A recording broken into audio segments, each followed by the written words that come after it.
नमस्कार।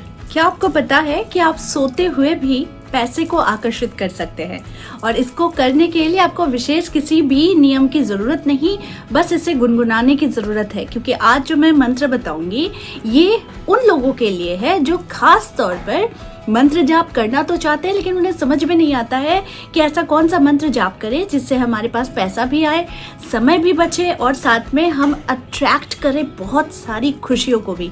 तो चलिए आज का वीडियो अंत तक देखिएगा क्योंकि इस वीडियो में मैं आपको एक सीक्रेट बताने वाली हूँ, करके देखिएगा। तो आज जिस मंत्र की मैं बात कर रही हूँ वो मंत्र गरुड़ पुराण में वर्णित है। यानी गरुड़ पुराण में कुछ ऐसी चीजें भी बताई गई हैं जिसका मकसद है कि लोक कल्याण और साथ में आपके जीवन में आ रही समस्त बाधाओं को आप कैसे दूर कर सकते हैं। तो इसके लिए मैं आज जो मंत्र बताऊंगी वो है भगवान श्री कृष्ण का अति प्रिय मंत्र, लेकिन इसके जाप मात्र से आपके जीवन में धन ऐश्वर्य की वृद्धि होती है, संपत्ति सुख मिलता है और अनायास ही धन आपकी ओर आता रहता है। अब इससे कौन कौन जाप कर सकते हैं? इस मंत्र को जाप कर सकते हैं खास तौर पर जिनकी नौकरी नहीं लग रही है, जिनको बहुत सारे कर्ज है, जिनके घर में सुख सुविधा आराम की चीजों का अभाव है, जिनके घर में पैसा आता नहीं है, अगर आता है तो निकल जाता है या फिर हमेशा ही पैसों की तंगी रहती है। तो ऐसे लोग इस मंत्र का प्रयोग जरूर कीजिएगा। लेकिन इस मंत्र को अगर आप जाप करते हैं तो इसके जाप माला होनी चाहिए कि आपके पास रुद्राक्ष की माला, तुलसी माला या फिर क्रिस्टल स्फटिक की माला, ठीक है। लेकिन अगर आप माला यूज नहीं करना चाहते हैं तो आप सोते सोते भी आप इस मंत्र को जाप करके आप बहुत सारी चीजों को अट्रैक्ट कर सकते हैं। जी हाँ, इस मंत्र का उद्देश्य ही है लोक कल्याण, जन कल्याण, खास तौर पर जिन लोगों को आर्थिक समस्याओं से निजात पाना है। तो वो मंत्र क्या है वो मैं बता देती हूँ कि ओम श्री कृष्णाय गोपीजन वल्लभाय नमः।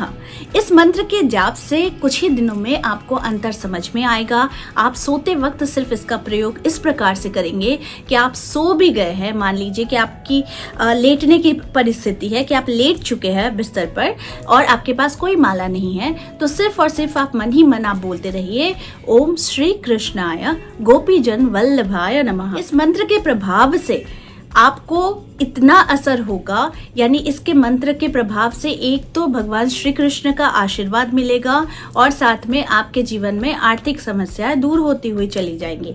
इसका एक और नियम भी है कि आप या तो सोते वक्त सोते सोते आप इसे मन ही मन चांटिंग करें, इससे नींद अच्छी होगी और साथ में खैर धन ऐश्वर्य की वृद्धि तो होगी ही होगी और आपका मन भी शांत होगा। दूसरा, आप इसका प्रयोग कैसे कर सकते हैं? मानिए आप किसी कार्य का शुभारंभ कर रहे हैं तो उसके ऊपर में, यानी जिस किताब या कॉपी आप जिसकी भी शुरुआत कर रहे हैं वहां पर भी आप ऊपर में इस मंत्र को लिख दीजिए।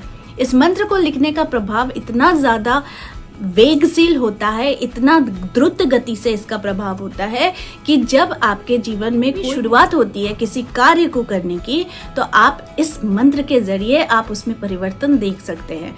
अब स्टूडेंट्स है, विद्यार्थी है, परीक्षा देने वाले हैं या फिर कुछ लोग ऐसे हैं जो सरकारी नौकरी चाहते हैं और वो उसी प्रकार से एग्जाम्स देते रहते हैं लेकिन उनका एग्जाम्स का रिजल्ट जो होता है वो बहुत ज़्यादा पॉजिटिव नहीं आता है, तब भी आप इस मंत्र को प्रत्येक दिन संख्या में लिखें, यानी कि 11, 21 या 51 रोज लिखिए।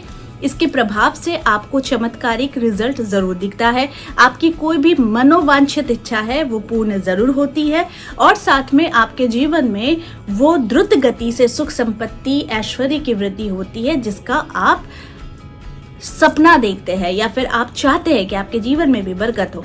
देखिए, मेहनत हर इंसान करता है, बहुत सारे लोग मेहनत करते हैं, लेकिन साथ में जब आप ईश्वर को लेकर चलते हैं और हमारे ग्रंथों में पुराणों में जो वर्णित मंत्र है वो अगर सिद्ध है और उसका अगर उल्लेख किया गया है कि इस मंत्र को आप इस तरीके से भी कर सकते हैं तो फिर आप इस मंत्र के जरिए जीवन में परिवर्तन ला सकते हैं।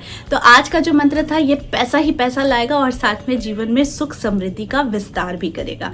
तो ये मंत्र है गरुड़ पुराण से और जिस मंत्र के प्रभाव से करोड़ों लाखों लोगों ने अपने जीवन को बदला है, आप भी बदलिए और इसका प्रयोग बहुत साध्य मत से कीजिए, यानी कि जितना आप कर सकते हैं उतना ही कीजिए। या तो सोते वक्त कीजिए, या तो लिख कर कीजिए, या तो माला के साथ कीजिए, तो इसका परिणाम चमत्कारी परिणाम होता है। तो आज के लिए बस इतना ही, फिर मिलेंगे एक नए टॉपिक के साथ। तब तक के लिए आप सबको मेरा प्यार भरा नमस्कार।